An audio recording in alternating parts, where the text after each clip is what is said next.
President, I move that we resume consideration of the privileged speech delivered by our dear colleague, Senator Ping Lacson, and allow our colleagues, Mr. President, to ask questions, Mr. President, as committed last week, Mr. President. I move, Mr. President, that we recognize the distinguished minority leader and the Senator Ping Lacson, who delivered a privileged speech regarding the evils of flood control programs, Mr. President. So move, Mr. President. Senator Ping Lacson and the Minority Leader, Senator Tito Soto, are both recognized.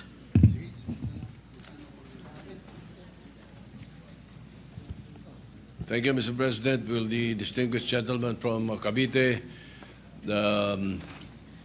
yield to some questions regarding his privileged speech last week? Certainly to the distinguished minority leader, our minority leader, and I cannot let this opportunity pass without acknowledging the exemplary leadership recently displayed by our minority leader. Not many among our colleagues know that he gave way to all the members of the minority. No? Yung membership po ng Commission on Appointments, binigay niya kina Senators Legada, Subiri, and Risa Ontiveros. Hindi lang yun, pati yung set, binigay pa po dito sa this humble representation. So that's the mark of a true leader, Mr. President. So thank you, distinguished minority leader. Thank you, kind sir. I am humbled by the manifestation. Thank you. Just to refresh our colleagues also, Mr. President, if I may continue. You mentioned in your privileged speech some contractors and some of the owners. Now, Mr. President, may I go on? The Alpha and Omega construction and the St. Timothy constructions were included in the top 15 flood control contractor list from President Bongbong Marcos on during his press conference. And if I'm not mistaken, you also mentioned something to that effect in your privileged speech. Now, on the Securities and Exchange Commission papers, iba-iba po ang owners ng composition of the company. But in actuality, alam ng lahat na iisa lang ang may-ari nito. Same owner of the once blacklisted St. Gerard Construction. Now, they will deny this fact until they can. However, in one of the tax cases filed against them on 2022 before the Court of Tax Appeals, CTA case number 10472, to be exact, the same and one address lang ang ginagamit for St. Timothy, St. Matthew, St. Gerard, and Alpha and Omega Construction Corporations. Also, the majority stockholder of St. Timothy, who owns 85% of the company, named Miguel Juntura, was the marketing director of St. Gerard. The question, Mr. President, billions of government projects concentrated and monopolized by a few. Mr. President, paano nila itong nailulusot? Who monitors this kind of circumvention? We have an agency, Mr. President. It is called the Philippine Contractors Accreditation Board, or PICAB, which is the implementing board of the CIAP, a construction industry authority of the Philippines. Incidentally, this authority is under the DTI. Pero it seems na medyo nahaluan na rin yata ng konting, o hindi lang konti, ng katiwalian pagdating sa mga flood control projects, because information keep coming in sa aming opisina na itong PICAB nagre-resort na sa accreditation for sale.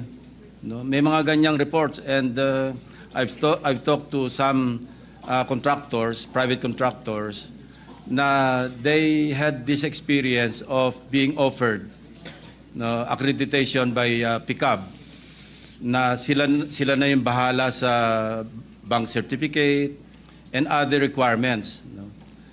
For a fee of, I think, 2 million pesos, no? For a start. So ganito na po kasama talaga yung kalakaran sa ating bureaucracy. And I think in the second hearing of the Blue Ribbon Committee, because I believe, as we have monitored, na during the first hearing, guest po ninyo yung resource person nyo yung PICAB. And there's some issues that they could not explain during the hearing. And I think we can take this up again with them, your observation in relation to St. Timothy and Alpha and Omega. Incidentally, Mr. President, Alpha Omega was mentioned by the Pride of Congress, who incidentally is the produced seed of our distinguished colleague, Senator Loren Legarda. Sabi ko nga, move over, Senator Legarda, there's a new kid on the block. And to her credit, she produced a seed named Leandro Legarda Leviste. Nabanggit po niya itong Alpha Omega, na one of the 3 contractors, na involved, na may resibo pa, ang sabi niya. I heard his interview sa radio, TV, and he identified Alpha and Omega ba ito? Yes. Alpha and Omega Construction Corporation as one of the 3 bribe givers given through the district engineer of Batangas, First Engineering District, si Abelardo Calalo. And I think we should not stop at filing the information or filing the case with the prosecutor's office of Batangas. I think we should dig deeper into this case. Congressman Leviste offered him to be a state witness, and I think the Department of Justice can pursue this, if only to identify and to catch the bigger fish. Kasi lumalabas ngayon, as I mentioned in my privilege speech, naging bagmen na lang, naging legmen yung mga district engineers. Sila na lang yung taga-takbo ng mga contractors, and who knows, maybe even the funders who are the sponsors or proponents of insertions in the GAA. Well, thank you for that, Mr. President. May I know how the Philippine Contractors Board is formed? Ano ba ito? Paano nabubuo itong board na to? Who appoints the members? Who elect the members?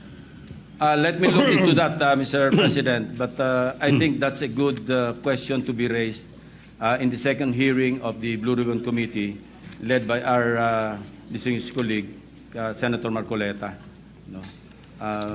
I-take note natin, Mr. President, so we can Yes. ask this question. That's good. Thank you very much. Now, speaking of government officials, to determine the involvement of government officials or intertwined ownership with those who have been blacklisted or those who have tax evasion cases, do you think we should also try to dig deeper during the evaluation of project contractors, such as going into the layers of their ownership?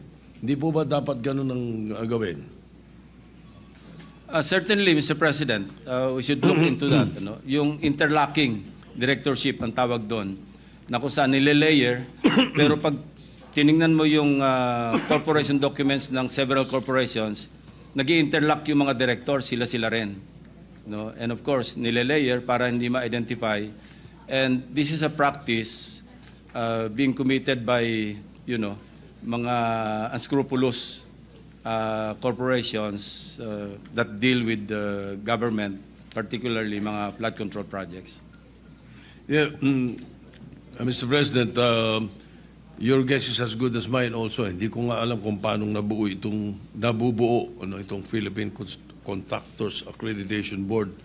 Kasi in 2023, the Bulacan River Project amounted to 96.4 million, was deemed completed.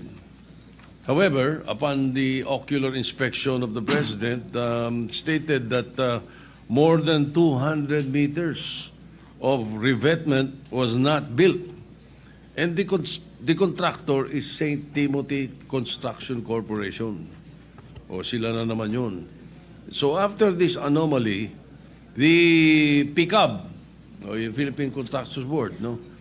The PICAB license of St. Timothy was renewed from 2025 to 2027, allowing them to again participate in other massive government projects. How is this? How can this happen, Mr. President, Your Honor? Most likely, Mr. President, ghost project po ito. Yung minention nyo na 96 million peso flood control project. Ang nangyayari po kasi, Mr. President, as I also mentioned in my privilege speech, minsan yung lisensya ng contractor, hinihiram na lamang ng District Engineering Office at sila na nag-implement. And the district engineer is the one, you know, upon receipt of the what we call project designation order. So mag-organize na siya, he will appoint the project engineer, PE. And he will also appoint yung inspector unit, yung mag-i-inspect. And even if hindi makumpleto yung project kasi nga ghost, no, mag-i-issue na rin sila ng tinatawag na Statement of Works Accomplishment. Puro papel po ang tumatakbo, ang umaandar without the project being completed. And I think there's a failure in the monitoring system of the Department of Public Works and Highways in the central office. Kasi meron silang monitoring office under, I think, under a USEC, ano, in the department. Ito yung nagmo-monitor ng progress ng lahat ng mga projects, not only flood control projects, but all kinds of infra projects under the auspices or supervision of the Department of Public Works and Highways. So I don't know how high up yung syndicate, but it seems that the DPWH has become a playground of syndicates. Kasi nung sinabi nga ni Secretary Bonoan na isolated case ang first engineering district ng Bulacan, I did not believe him, Mr. President. Kasi mismong ang presidente, pag nag-iikot sa iba't ibang lugar, may nakikitang ghost projects. I myself, my team, was able to validate this in Nauhan, in Sitio Dike, Barangay Apitong. And I was listening to this interview by Secretary Bonoan. Sabi niya, miscommunication lang daw with the barangay chairman na sinasabing yung project na sinasabing ghost project, ibang lugar daw. Well, ang sinabi niya, Barangay Dike. Barangay, hindi raw sa Barangay Apitong. Sitio Dike, Mr. President, is in Barangay Apitong. And our basis for locating that particular ghost project declared as completed, pero walang project na nangyari, pinabalidate lang namin doon sa barangay chairman and some residents na talagang wala silang nasaksihan na construction ng flood control projects in that area. Kasi isang sitio lang naman to, Mr. President. Ang sinasabi niya, miscommunication, mali raw yung aming team, which I cannot accept, Mr. President, because, you know, I have this habit of validating, counter-checking, validating again before I open my mouth, especially in a privileged speech, because I know I will be fact-checked. You know? And it really happened because andyan na yung media, nagpunta na doon sa mga binanggit kong ghost projects, and they were really fact-checking kung talagang ghost projects. And here comes the DPWH Secretary, no less, no, even accusing us, or insinuating at least, na mali kami, and mali rin daw yung media. So how could the Bulacan First District Engineering Office be an isolated case kung laganap na yung kaso? And man you, Mr. President, yung ginawa namin, in-undertake lang namin mga case studies because I already anticipated that line na hindi isolated case yan. Actually, we were ready to deliver, I was ready to deliver my privilege speech after Nauhan or after Oriental Mindoro. Sufficient na po yung mga case studies doon. But I told my staff, let's wait a while kasi sasabihin check yan, isolated case yung Oriental Mindoro. Let's go to other places. And luckily for us, Mr. President, the President launched 1 week after his SONA he launched the Sumbong sa Pangulo .ph website. And it was very helpful, actually. And it continues to help our netizens, the media, and other people concerned with the anomalous flood control projects. Ang laking tulong po sa amin because exact location, the website provided us with the exact grid coordinates. Kaya nga pati yung multo, pati yung guni-guni, nakita namin eh. Imagine, wala ka makikitang project pero natukoy pa rin ng aking team or teams kung saan nakalocate yung ghost projects. Why? Because of the Sumbong sa Pangulo website. Hindi makakaila, Mr. President. That's the reason why we were able to locate several ghost projects, mostly in Bulacan. Kasi as I also mentioned in my privilege speech, yung Bulacan First District Engineering Office, yun ang pinaka-notorious, at least from where I sit, Mr. President. Ginoong Pangulo, Mr. President, ngunit kung completed na yung project, pag sinabing deemed completed, nabayaran na to. Babayaran, Mr. President. Babayaran o nabayaran na? Nabayaran. And there are several signatories like for a project inspection, it has to be declared complete para ma-release yung payment. Pipirma dyan yung inspectorate team, yung assistant district engineer, and the district engineer. At kung sino-sino pa. Paano pong nakakalusot yan? Di alam nila lahat. Well, they should be held accountable and criminally liable, Mr. President. No, if not Correct. administratively, criminally. Kasi kung hindi negligence ito, may criminal may violation sa batas, Mr. President. Kasi why would you certify on something na hindi naman totoo? No? And that's the reason why, kasi naabuso na in the course of time, Mr. President, hindi na nagkasya doon sa tinatawag kong pie sharing. Nagtipid pa, nagmenos pa, ginos project na, minaximize na. Kaya nga sabi ko, hindi na flood control ang hinahanap ng Pilipino, grid control. Kasi nasobra na yung grid na sinagasaan ng lahat. Wala na. Hubris, yung tawag natin doon, Mr. President, hubris. Kasi nahirate, and we also encountered cases or case studies wherein nag-ghost na, pinus pa yung lock harder, ginos pa ulit for the succeeding year. Kasi pagka nag-ghost ka na, ang pantakip mo, yung succeeding year project, di ba? Yung napondohan na naman. Pag pagtakpa na yon, mahirap nang hanapin yung ghost kasi meron talagang project. So meron kami na-encounter na 2 beses pang ginost, pangatlo, saka palang ginawa, pero na-late na, inabot na ng Habagat, inabot na rin ng Krising, Dante, at saka Emong. Pananaw po ng mga kababayan natin, kung itong mga pondo na to, hindi inilagay sa budget, ganun pa rin ang Pilipinas eh. Pero nakatipid tayo ng napakalaking pera na napunta lang sa bulsa nila. Hindi po ba? Ganun ang nangyayari. Yes, Mr. President, but kung hindi naman natin popondohan, wala naman tayong flood control projects. Wala naman tayong mga dikes that will protect our farmers in low-lying areas. So I think the better solution is really to, put our foot down, on the entire process of implementing projects. From the time a legislator proposes an insertion in the national budget measure, all the way sa implementation, dapat talaga mayroong nagmo-monitor. Ang problema, nagmo-monitor dito, Mr. President, DPWH din. Yung bang pick up nasa DPWH? Hindi, Mr. President. This is an implementing board of the Construction Industry Authority of the Philippines, which is under the DTI. Kasi nagbibigay sila ng license eh. Doon sa hearing, if I'm not mistaken, the way I heard it during the last hearing, meron sila nung tinatawag na pickup license na category. May category A. Yeah. No, may ganun, ano? Ano po ba ang threshold amount per project that you can bid out?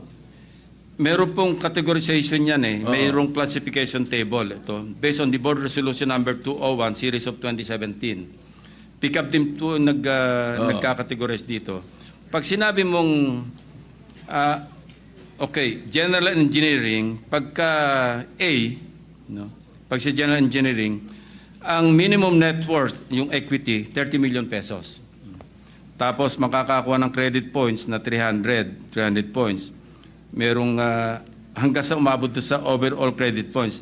Now, doon sa third stage of adjustment on allowable ranges of contract costs, yung ARCC, no, ang sinasabi rito, pagka yung medium B, ito yung A, kasi large A yung double A. Ang sinasabi, yung single largest project above 75 million up to 150 million pesos. No? And then yung allowable ranges of range of contract cost up to 300 million. Yan po yung pagka ang sinabanggit ko kanina, ang category A, contractor A. Kasi hanggang quadruple A po yan, Mr. President. So may threshold. Meron po. Yun. Ngayon, Mr. President, this is based on records, ha? Yung MG Samidan Corporation's license is category A. All right? Only. Yet, for the year 2022 to 2025, it bagged 58 flood control projects amounting to 5 billion .02. Lampas po, Mr. So, President. so is this it is definitely not within the allowed amount in category A license, ano? Yes, Mr. President. And this is one of the questions that we should ask PICAB to clarify.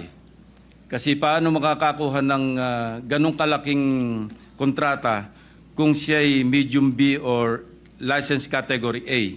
Kasi sinasabi rito sa table, ang single largest project above 75 million up to 150 million.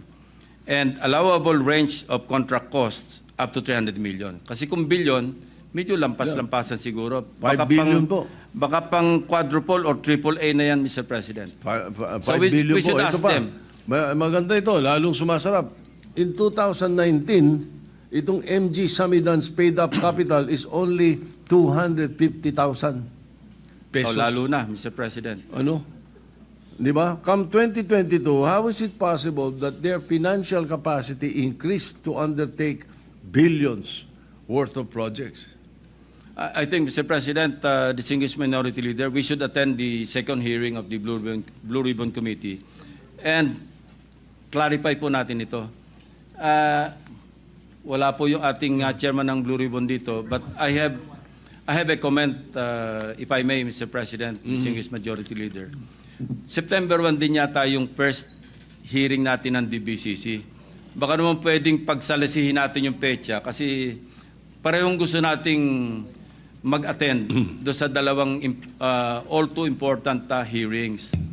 So baka naman pwede mapakiusapan natin yung Blue Ribbon na ilihis man lang sa ibang petsa, not on September 1. Kasi September 1, Is it I at don't the know same time? kung anong araw yon, but if it's session day, Parehong time? maubusan tayo ng oras. Is it at the same time?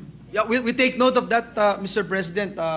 We will consult with the chairperson of the Blue Ribbon Committee and the chairperson of Finance, Mr. President. Thank you. Thank you, dear colleague.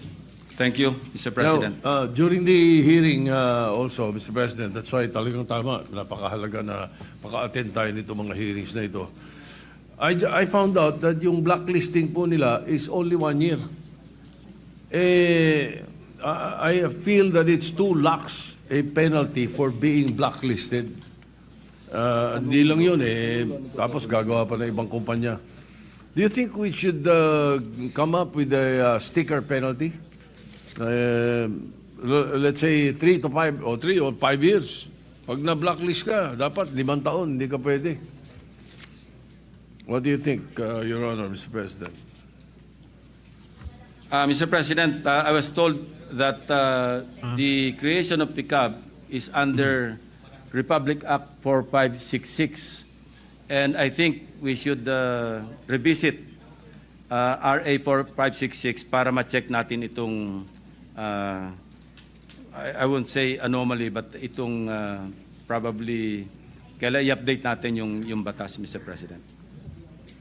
Good, Mr. President. At least we would be able to look into that piece of legislation. Ano? Now, May I know what construction company are you referring to? Yung maliit ng paid-up capital. MG Samidan. MG? MG Samidan. Thank you. All right. Ito, madalas kong naririnig sa inyo ito during not only during the campaign, but many years ago. You're very concerned about the regional development councils, the local development councils. Ang sinasabi ninyo, dapat pag-akyat sa NEP or paggawa ng NEP, nakikinig sa local development councils, sa regional development councils, hindi po ba? That is correct, Mr. President. Kaya mahalaga rin talaga itong DBCC na hearing. Ano? Ngayon, why are there flood control projects in areas identified by Project NOAA as having little or none flood risk? Why are we spending billions of pesos on projects that these areas, when many areas are drowning during a single habagat? Paano nangyayari po ito? Ibig sabihin, hindi nakikinig doon sa Regional Development Council or yung Regional Development Council ang humihiling? Mr. President, this is one flaw in the budget process that we want to correct. And I've been very vocal in this regard. No? Dahil year in, year out, and I hope I have always raised this question. Our colleague, Senator Ligarda, when she was chairperson, paulit-ulit ko po yung tanong, bakit 20% lamang ng output ng local development councils, particularly our regional development councils, ang na-adapt sa NEP? Imagine 20%, and yet, dapat yung bulk ng mga projects, mga PPAs, no? Projects, programs, and activities, dapat ang bulk yan nanggagaling sa local development councils. After all, who would know better the needs and priorities of the localities than the local development councils? Ang nangyayari, Mr. President, alam nyo, yung district representatives natin should be represented in the local development councils, and they are. No? Even in the barangay development council, they can send their representatives. And then municipal, city, provincial, pwede sila mag-attend. And that's where they should, debate with the local government units na kailangan nila yung mga proyekto rin sa loob ng kanilang district. Na sa ganon, when the budget call comes, nakasama na sa National Expenditure Program yung output ng mga regional development councils. Ang nangyayari, Mr. President, normally, they don't participate. Why? Because sabi nila, pagdating naman sa Congress, kami naman ang bida. Mag-i-insert lang kami. Ang problema sa insertions, walang consultation sa end users. Local, yeah. Sa local government units. Wala rin consultation sa mga implementing agencies. And that's the reason why, again, during budget deliberations, I had always questioned, bakit ang laki lagi ng ating unused appropriations? Nandiyan tayo sa mga 400 billion a year. From 2010, I think, up to 2020, for 10 years, parang ang average natin on a yearly basis, parang 452 billion. Why? Because the implementing agencies would not know how to implement the projects because they were not consulted. And remember when we talked to Senator Mark Villar, some time ago, I thought he would take it against me when he was DPWH Secretary na binabawasan ko yung budget ng agency niya. And he told us, no, as a matter of fact, we were thankful. Even the other agencies, other departments, were very thankful that you were pointing out that the insertions or the amendments introduced or proposed by legislators, hindi man lang sila kinonsulta. And that's the reason why yung unused appropriations kept adding up. Kasi kung hindi nila alam, wala silang program of works, wala silang planning, paano nila i-implement? Ang problema nga, Mr. President, and I think ayaw nating marinig ito. No? The Filipino people hate to hear this, and we are also afraid to say it. No? Pero ang nangyayari, pinapasukan ng personal interest eh. Yung insertions, minsan sometimes nagiging supplier-friendly or contractor-friendly. Hindi na iniisip talaga kung ano yung needs and priorities of their constituents. Halimbawa, nakadeploy yung aking, contractor ako, congressman din ako, nakadeploy yung aking mga equipment sa isang lugar. Yung mobilization nun, pag deploy ko sa ibang lugar, medyo magastos. So doon ako mag-i-insert doon sa lugar na nakadeploy ng equipment ko. Kahit hindi masyadong kailangan. Ay, talaga hindi kailangan, Mr. President. And sometimes, alam din naman natin to Mr. President, na yung pagpili ng mga district engineers, mayroong say ang mga district representatives. No? It works both ways, Mr. President. Naglalabi yung district engineer para mapunta siya sa district. Ang gagamitin niyang tagalabi, district representative. Yun naman district representative, gusto niya, bata niya yung district engineer. So pag it has come to a point na pag nag-insert, minsan, hindi na ito hundreds of millions. Umabot na minsan ng 10 billion pesos in one district. We heard stories about, or based on records, isang district 51 billion, isang district 15 billion. Malulunod sila doon, Mr. President. How can one district absorb, ang tinatawag natin absorptive capacity? How could it absorb 51 billion pesos worth of projects in a district? Tell me, Mr. President. Imposible. I've heard the NCR mayors complaining eh. Don't you think it's time that the local executives and the Sanggunians be actively involved in flood control projects in I their believe so, localities? Mr. President. No? Kaya lang, pag nag-sign off yung local government units, halimbawa, bago makapag-start ng project, yung contractor sa isang munisipyo o sa isang probinsya, at hihingi pa ito ng permit sa mayor, nadagdagan na naman yung ating... Yun. Yan ang problema natin, Mr. President. So I think, ang pakialam dapat ng mga local government units, by way of the local development council, sa planning, Mr. President. Dapat diyan sila mas malaki ang pakialam. And then, Yan. after the completion of the project, may pakialam sila to inspect kung nasunod ba yung specs, kung naandyan ba talaga yung project, hindi ba ghost. I think, doon sa dalawang phases na yon, doon dapat may pakialam yung mga local government units. But, in the process of implementation, pag binigyan natin ng poder, at kung mo ng permit, madadagdagan yung slice ng pie, Mr. President. So mas pwedeng pakinggan tong sinasabi kasi si Manila Mayor Moreno sabi yung 200 flood control projects daw in Manila worth 14 billion ay wala raw lahat permit. So in other words, hindi kumuha ng permit sa kanila kasi. Pero ang sinasabi naman ni Mayor Belmonte, Joy Belmonte, many flood control projects bypass the LGU not as far as permits are concerned, but as far as the redundancy or alignment with their city plans. So more or less, lumilinya rin sa sinasabi mo, yung Yes, sinasabi Mr. ni Mayor President. Belmonte. All right. Now, one final question, Mr. President, Your Honor.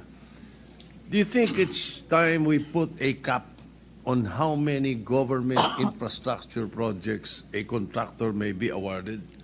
Let's say a maximum of 5 projects, tapos hindi annual.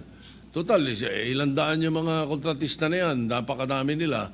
Maraming maliliit, maraming gustong tumulong, nakukupong ng 15. 500 billion, 15. I think it's about time, Mr. President, we study the possibility of having a cap. Will you agree to that, Mr. President? I could not but agree, Mr. President, na kasama nito pag na-revisit natin yung RA 4566, the law that created the PICAB. No? Baka pwedeng lagyan natin ng cap. Huwag naman yung makopo ng... Well, there's always 1,000 ways to skin a cat, so to speak, Mr. President. No? magagawa lang ng napakaraming corporations o construction companies yung isang contractor, di ganun din ang suma total, Mr. President. Pero doon papasok naman yung sinasabi natin sa board na scrutinizein nila ang mga members nitong mga kumpanya na ito at kung sino-sino lang. I agree, Mr. President. This is really a very complex problem, no? Maganda lang, it has come to light because of the SONA of the President, followed up by his sumbong sa Pangulo website. Kaya medyo nagising din yung ating mga kababayan na maging involved na because after all, these are taxes that they keep paying, no? Pumunta ka lang sa mall, sa grocery, taga ka agad ng 12% VAT eh. Wala naman lumiligtas sa tax, maski yung tax evader, hindi makaligtas sa VAT eh. And So we also, should all get involved and we should all really, for a change, you know. Kaya nga ako, when I was interviewed once, and I intend to manifest during the hearing, the first hearing with the DBCC, gusto ko i-manifest, Mr. President, for a change, i-adapt na lang natin yung NEP eh. So it's all on the executive department. I-monitor na lang natin how, or i-oversee na lang natin how they implement their own budget. No? But you know, it's easier said than done, no? Because we're only one house and we are 24. Of course, some of our colleagues have their own advocacies, no? Well-intentioned as they are, na hindi rin naman siguro papayag na as is where is yung ating NEP. okay. But I'm tempted to manifest and even move that we adapt. Wala pa tayong trabaho. May Pag-usapan I, Mr. natin, President, with the indulgence of our minority, I can end this now. I can end this, in Mr. that Majority Leader. Thank you very much. At malaking bagay din nakatulong yung privilege speech ng ating colleague from Cavite. Congratulations for that and thank you very much. Majority Leader, thank you. Yes, I am thank I you. am done. Thank you. Thank you, Mr. Senator President. Soto, Mr. Majority President, just one interjection, considering that our dear colleague, Senator Lacson, made that statement on the National Expenditure Program. I have heard in the news yesterday, or 2 days ago, that some members of the House were saying it's all in the NEP, even those projects that were inspected. So my only question, Mr. President, is it possible that in the submission of the National Expenditure Program, some of the nominations or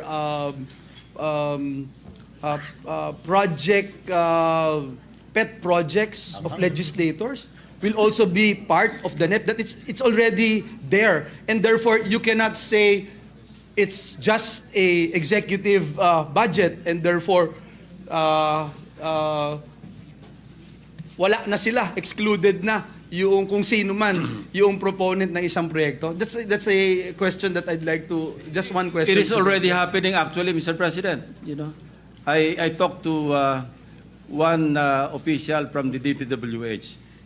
Nilalako na nila yan eh. Sa NEP pa lang, preparation ng NEP, nag-o-offer na sila sa mga legislators, o magpasok na kayo rito.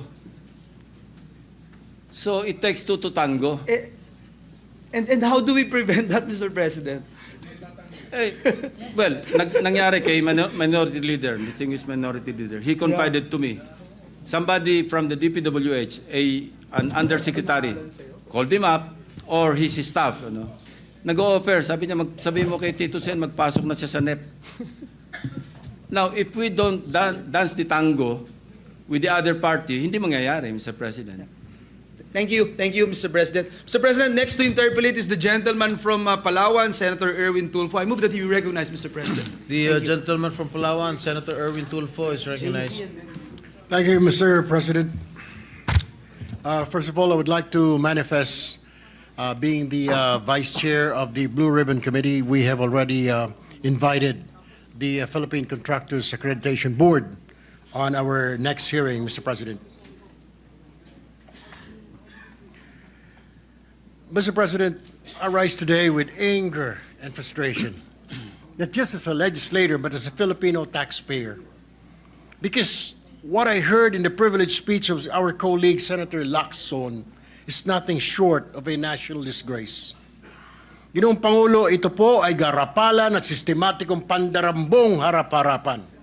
Habang ang mga bata ay hindi makapasok sa eskwela at mga manggagawa late sa trabaho dahil sa baha ang kalsada, may mga opisyal at kontratista na nagbubunyi sa kanilang mansyon. Now, will a distinguished gentleman from Cavite yield to some direct and very serious question? Willingly to the distinguished gentleman from Palawan and the Republic of the Philippines. Ang una ko pong katanungan, Mr. President, ang pag-i-insert po ba sa NEP o ika nga sa BICAM, kaya bang gawin ito ng isang ordinaryong mambabatas o kinakailangan niyang ika nga maging opisyal o may kataasang katungkulan bilang mambabatas, Mr. President? Every legislator, Mr. President, is entitled to introduce amendments. No? Hindi natin mapipigil because all of us, ako mismo, nag-amend po ako, nagsasabit ako ng amendments. When we had this discussion, I had this discussion with the chairman of the Finance Committee, and right away, I understood where he was coming from when he was reluctant during my interpellation to accept my supposed amendments na i-identify natin yung mga proponents ng mga amendments. When we had this one-on-one talk or discussion, paano naman Senping, sabi niya, marami tayo, may mga kasama naman tayo dyan, mahilig lang magpadagdag, hindi naman naghahanap kung saan kukunin yung pandagdag. And siyempre, ako tagahanap noon, being the chairman, magagalit naman sa akin yung mga agencies na binawasan ko para idagdag doon sa mga advocacies, doon sa mga proposed amendments ng ating mga kasamahan. And that's the reason why I counter-proposed to him na okay, accepted, pero baka pwedeng, pag nakita ko may umusbong sa isang agency, pwede ko bang tanungin sa iyo kung sino yung responsible na nagpadagdag sa isang agency? And he agreed. No? And that was good enough for me because I thought at the time that the outcome would be the same. No? Na ang importante, Mr. President, if something goes wrong with the implementation of the project at na-trace back natin do sa legislator, congressman man o senador, na siya yung nag-propose, somehow, meron siyang shared responsibility to see to it that the implementation of the project na dinagdagan niya ng pondo, maayos. But, if we don't have the mechanism to identify or to backtrack and trace back to the proponent or proponents of the amendments, then wala, malakas ang loob. Imagine, Mr. President, punta tayo sa Nauhan, Oriental Mindoro. No, kitang-kita na natin, hindi ko nga binanggit yung pangalan niya because I didn't want to mention any name of any legislator. But, initially, when I was discussing with my staff, sabi ko, i-blur na lang natin yung pangalan. No, kasi nag-iisa yung mame-mention. But the day before I delivered the speech, sabi ko, teka muna, bakit ba tayo magko-cover up sa kanya? Siya naman ang umaamin. Nakalagay, funded by his office. Tapos nakalagay doon, congressional allocation, accomplishment report. And then when he was interviewed on the same day or the following day after my privilege speech, wala akong alam dyan. No? But I also pointed out in my privilege speech na sa NEP, 810 million lang yung nandun eh. Pero nangyari, pagdating ng GAA, naging 1.9 billion. So sino ngayon nagpasok ng 1.1 billion? Worse, Mr. President, hindi pa sa regular budget kinuha. Kinuha niya from the Special Purpose Fund, from the unprogrammed appropriations, which is under the Special Purpose Fund. How can you, ngayon lang ako nakarinig na from the regular budget, nag-realign papunta sa unprogrammed appropriations and vice versa. Hindi po nangyayari because yung regular budget, ito yung items in the GAA na talagang ito yung nakakalat sa mga implementing agencies. Now, unprogrammed appropriations under the Special Purpose Fund, ang tawag po dito, standby fund, augmentation. Pag kinapos ang pera sa regular budget, huhugot doon sa program appropriations. And there are requirements. Hindi ganun kasimple. Kailangan merong excess revenue collection or merong bagong revenue measure o kaya may approved loan. Napakahirap pong i-access. Kaya this will be one of the questions that I will raise before the DBCC to ask DBM paano na nakapag-allocate, nakapag-release ng SARO sa isang proyekto na hinugot yung pera from the program fund. Marami po tayong dapat i-correct, Mr. President, kasi ang pagkaalam ko sa budget natin, tatlo po yan eh. Regular budget, special purpose fund, and automatic appropriations. Now, when will we stop? Baka mamaya pati automatic appropriations i-realign na rin. Okay. Mr. President, sa inyong pong nakaraan na privilege speech, nabanggit po ninyo ang paggamit nga ng unprogrammed funds for flood control projects. Maaari niyo po bang ipaliwanag for the record paano itong mga pondo na ito na na-access at nagagamit despite their nature as one program, Mr. President? Hindi ko pa may papaliwanag yan kasi mahirap pong gawin yan eh. Ang pwede magpaliwanag dyan, DBM. Paano na-access yung unprogrammed appropriations para i-allocate sa flood control project. Ang masama, substandard pa. Sa inyo pong research, Mr. President, were there instances where unprogrammed funds used to finance projects that turn out to be anomalous, incomplete, or even non-existent? Yes, Mr. President. Doon nga, sa case study namin sa Oriental Mindoro, yung 1.1 billion na nanggaling sa unprogrammed appropriations, yung iba doon nahugot para gawin yung isang proyekto na substandard. Kaya nga tigas ng katatanggi yung congressman eh, na hindi akin yan. After owning up, no, by way of billboards, banners, even on Facebook, na siya mismo yung nag-post, na ako yung nag-allocate, talagang ano, sabi ko nga, mapag-angking congressman. Now, it's very easy to deny na siya yung responsible sa realignment or sa insertion because hindi mo matitrace eh, walang record. Sa House kasi, di ba, sabi nga ni Congressman Toby Tiangco, small committee. No? Isasabit sa small committee and then bahala na, walang nakakaalam, walang record. Even in our case in the Senate, di ba ang practice natin, magko-caucus tayo, and then the chairman or chairperson will just ask the individual members, magsabit na kayo ng individual amendments. I understand the predicament of the chairman, Mr. President, because if we tackle everything on the floor, hindi tayo matatapos. Kaya ginagawa na lang, for exigency, magsabit na lang kayo ng written amendments. But, Mr. President, sana man lang, alam natin kung sino yung nag-submit ng written amendments. Kasi meron daw tayong kasama rito, magdadagdag sa isang department ng 5 billion. Wala namang kasama kung saan kukunin. I think we should be responsible enough na pag nagdagdag tayo sa isang department, sa isang agency, tayo na rin ang humugot kung saan kukunin. Para kumpleto kasi zero sum yan, Mr. President. Para bang plus minus, we will end up with the same sum, total. Kasi we cannot increase the budget. We can only reduce or maintain the total net total of the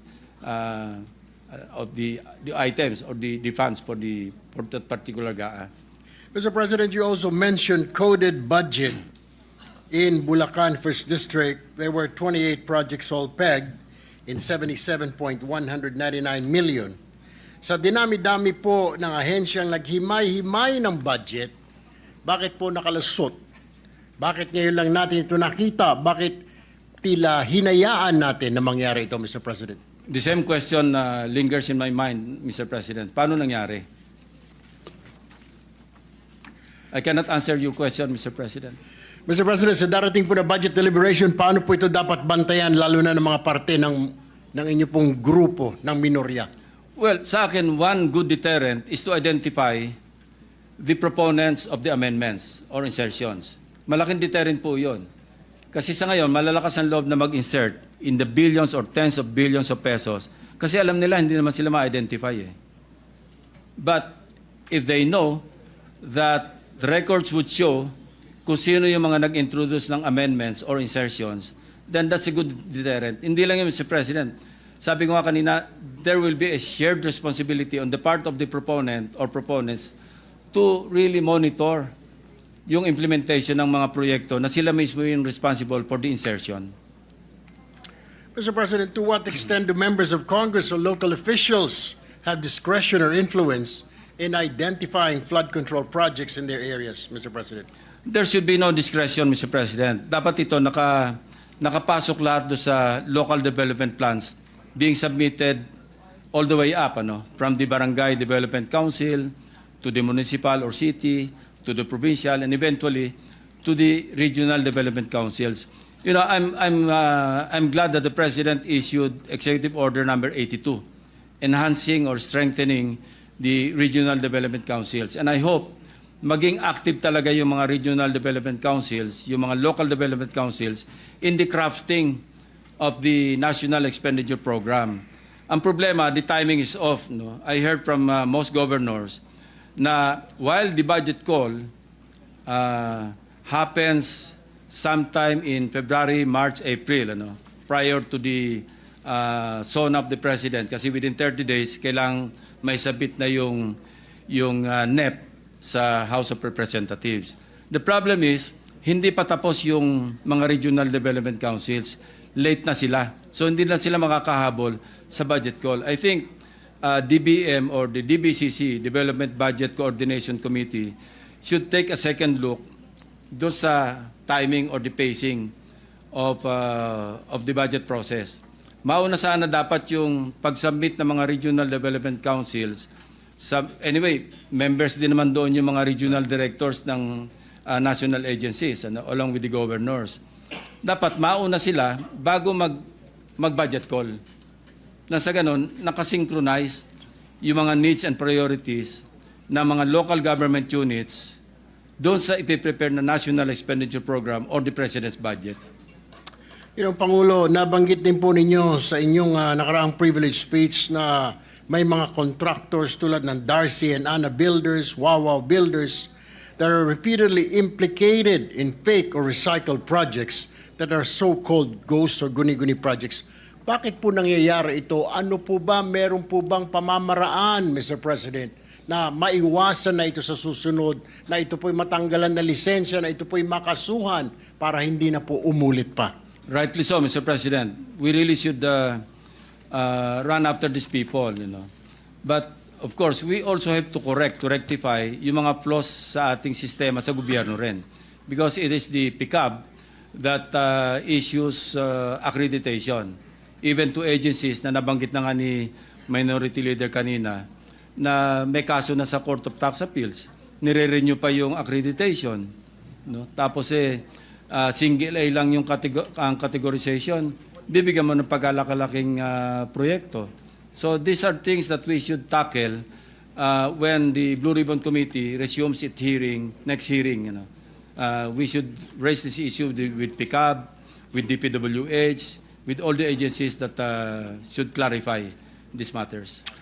Mr. President, I have last two questions. Would the good gentleman, the former chief of the Philippine National Police, that the existing or that the specific gaps or loopholes in the current accountability chain from project design to fund release to monitoring allow corruption and inefficiency to persist unchecked? We should not allow, Mr. President. And we have this mandate of oversight, because pag nagpasa tayo ng batas, our duty doesn't stop there. We should monitor, we should exercise our oversight function as members of the Senate, as members of Congress, to see to it that the law that we passed are properly implemented. In this case, the General Appropriations Act. Mr. President, would you agree to have an independent third-party inspection of projects to detect ghost projects or substandard construction in real time? Kasi po, may sabwatan na ang DPWH at ang COA. So, sang-ayon po ba kayo na magkaroon ng third-party inspection? Sang-ayon po ako, Mr. President. Distinguished gentleman from Palawan. Regarding calls for independent audit investigation, would you support including local community-led monitoring or citizen reporting platforms to add another layer of oversight, Mr. President? I agree, Mr. President. Finally po, Mr. President, would you happen to know ang kontraktor na kamag-anak po ng isang COA official or other government agencies? Alam po natin lahat yan, Mr. President. Maraming salamat po, Mr. President. Now I yield the floor. Thank you. Thank you, Mr. President. Thank you, Senator Tulfo, Majority Leader. Yes, so Mr. President, next to interpolate is our Deputy Minority Leader, Senator Risa Ontiveros. I move that she be recognized. Senator Rizzo Ontiveros, recognized.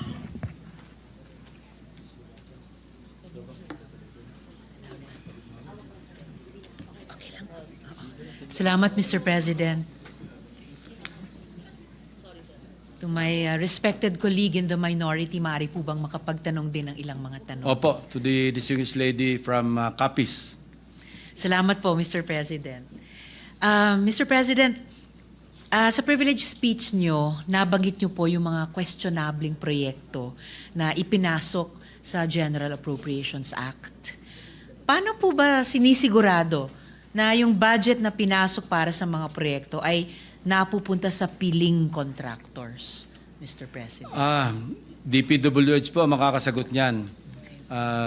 Sila kasi nag-a-award. No? Sila yung may Bids and Awards Committee. Sila lahat yung responsable pagdating sa implementation. Ang sa atin po, yung oversight niya, na which is what we're doing now exactly, Mr. President. We're exercising oversight over those projects in 2024, 2025, even 2023. Salamat, Mr. President. Kaya talagang magiging napaka-importante ng papel ng DPWH dun sa pagpapatuloy na Blue Ribbon Committee hearings na lalahukan po natin mula sa Minoria, whether to prove us right na pwede tayong may assumption of regularity or tumulong sa Blue Ribbon at tumulong in the wake nung inyong explosive na privilege speech, ipakita o ibunyag yung katotohanan kung paano maaring kahit yung ilang mga kawani or opisyal nila ay naging kasabwat pa sa katiwalian. With all the safeguards naman po sa ating bagong-bagong amyendang procurement reform law, sa modus na inilarawan po ninyo, Mr. President, sa inyong privilege speech, may mga contractor pa rin na nakakalusot. How are they therefore able to game the process? Kaninong approvals mula sa gobyerno ang kinakailangan ba nila para ma-fix ang bidding, makagawa ng less than standard projects at makatakas pa sa pananagutan, Mr. President? The real culprit here, Mr. President, is collusion. Without collusion, hindi po pwede mangyari ito. We encountered one DPWH official. Hindi ko na sabihin ko anong lugar, pero minor official po ito na nasa District Engineering Office. No? Ayaw nyo pong mag-sign off kasi member siya ng inspection team. Pagka may ganun, hindi makakalusot kaya merong isang ayaw makisama. So, the real culprit really is collusion. Pag nagkaisa-isa yung sindikato, patay na si Juan de la Cruz, Mr. President. At alang-alang kay Juan de la Cruz, sana, Mr. President, mabuhay yung ganyan mga minor members. At mabuhay si ng Leandro inspection team. Legarda Mabuhay Leviste, si Mr. Leandro President. Legarda Leviste. No, this is Opo, the first Mr. time that I President. heard na yung congressman mismo ang nagpa-entrap doon sa nagbabribe sa kanya. No? It's really a breath of fresh air. No? Hindi, talaga. No? Not because Senator Legarda is here. You know. Hindi ko kaano si Leandro, but I feel very proud of him. Ano? And I'm proud to be associated na at least colleague natin sa Senate yung nanay niya. Speaking as a fellow woman, maraming salamat po para doon, Mr. President.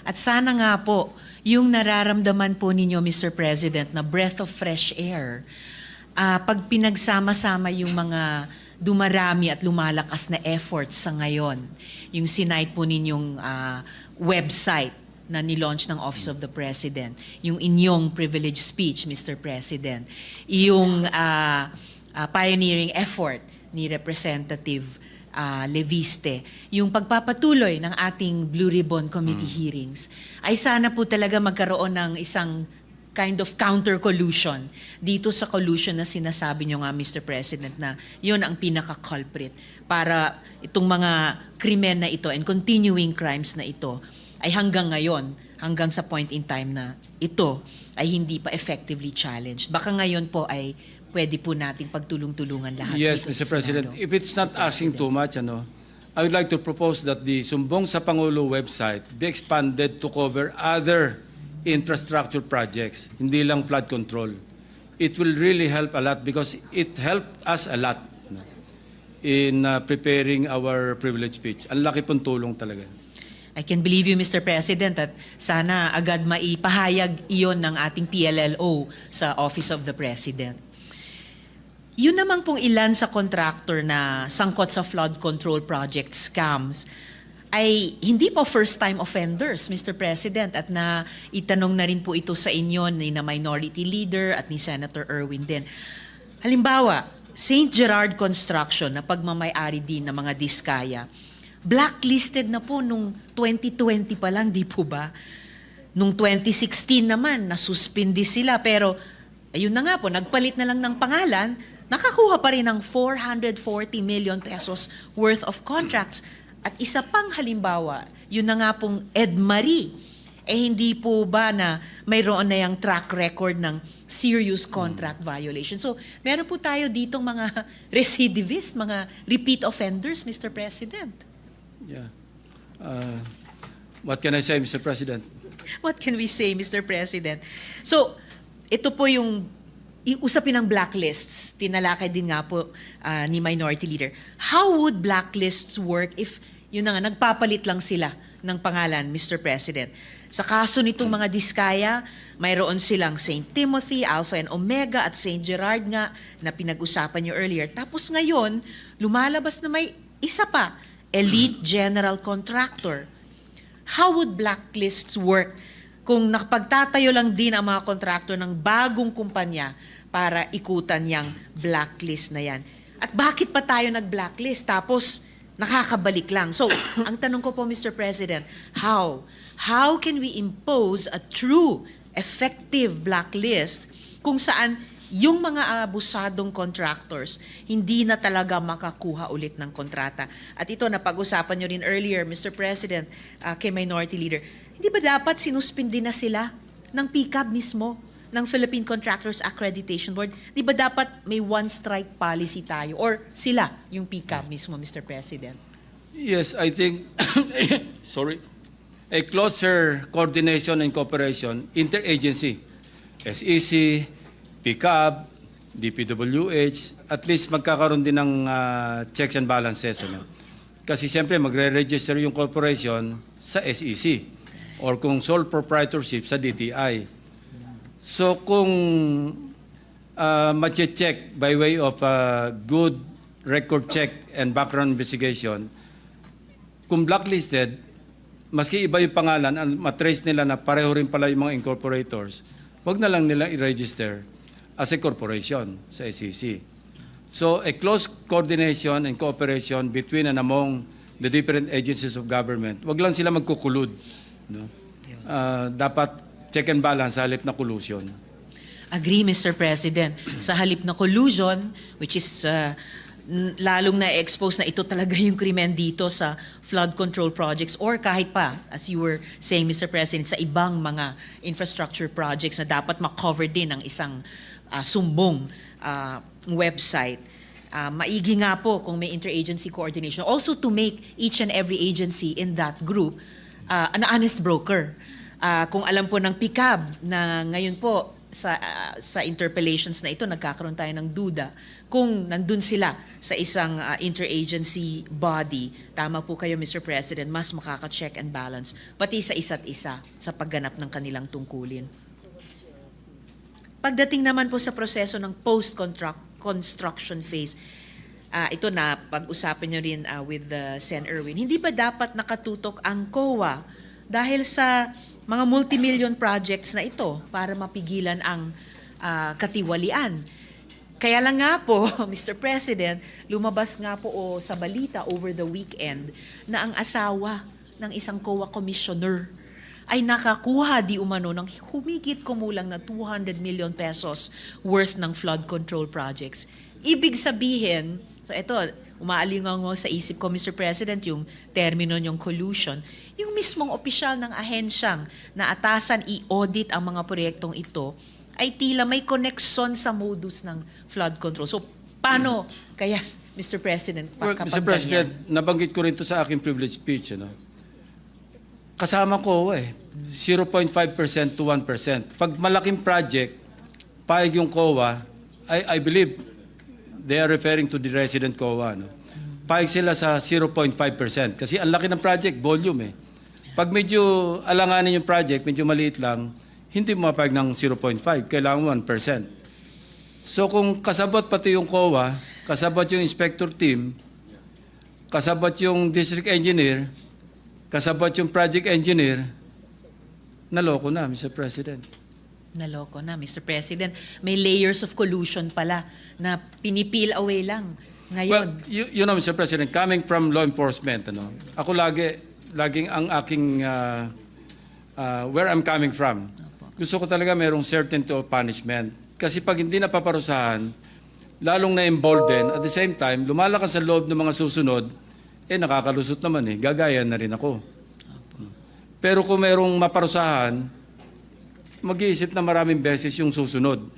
Mahirap na yan. Merong naparusahan, merong na-convict, merong nakulong. That's the problem, Mr. President. I agree, Mr. President. Yan ay problema at kaya na kikiisa ako sa panawagan nyo, Mr. President, na nabasa ko, narinig sa media recently na dapat talaga may kahit siguro isang malaki na mapanagot dito sa flood control scam na ito bilang deterrent nga for future crimes or criminals to think to commit such crimes. Nakikiisa ako dahil yan din ang paniniwala ko sa pinakamabisang deterrent sa krimen. Kahit pa sa pananaw ng restorative justice, ito ang pinakamalakas na deterrent ay yung certainty na yung gagawa ng krimen ay mahuhuli, maiimbestiga siya kapag at mapoprosecute at kung guilty siya ay masisentensyahan, mapaparusahan. Huling tanong ko na lang po, Mr. President, may paraan, dahil pinag-uusapan natin layers of collusion and therefore dapat layers of accountability. May paraan ba para mahabol ng gobyerno yung mga contractor at i-compel sila na tapusin ang kanilang mga proyekto at their own cost?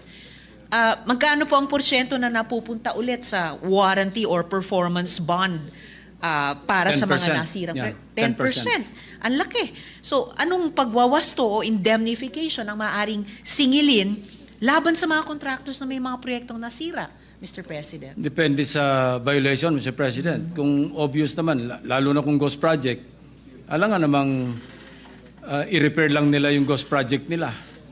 Dapat yon talagang prosecution kaagad ang katapat. Opo. Alam nyo, Mr. President, sa privilege speech nyo at lahat ng mga sumasabay na developments, nagkakaroon tuloy ng bagong kahulugan ng ghosting. Hindi na lang po sa mga personal na relasyon, pati po sa relasyon dapat ng gobyerno at private sector sa ating mga mamamayan. Dahil tama pong sinabi nyo, Mr. President, ang perang ginoghost dyan sa mga proyektong yan ay galing talaga sa buwis ng mamamayan. So in closing, Mr. President, lubhang nakakabahala ang tila sabuatan, collusion nga, na nagaganap sa pagitan ng iba't ibang ahensya ng gobyerno para makakubra at makalusot sa modus ng flood control. Mula sa mga baluktot na contractors na gumagawa ng substandard at ghost projects, sa mga opisyal na mga ahensyang naatasan mag-implement ng mga proyekto na pumoporsyento naman sa mga proyekto ang ibang mga politiko o nagtangkang maging politiko na nakikinabang sa pondo ng bayan hanggang pa sa ilang taga-COA na dapat nire-review ang mga kontratang ito pero tila naging kontratista rin. O mga pikab na kailangan pang patunayan sa Senado, sa Blue Ribbon na ginagawa nila ang kanilang tungkulin talaga. Marami pong salamat muli, Mr. President, Senator Lacson, sa pagbibigay liwanag sa issue na ito. At ngunit, Mr. President, totoong hindi ito nagtatapos dito. Maraming salamat po, Senator. Thank you, Mr. President, and to the distinguished lady from Capiz, maraming salamat po sa inyong mga tanong.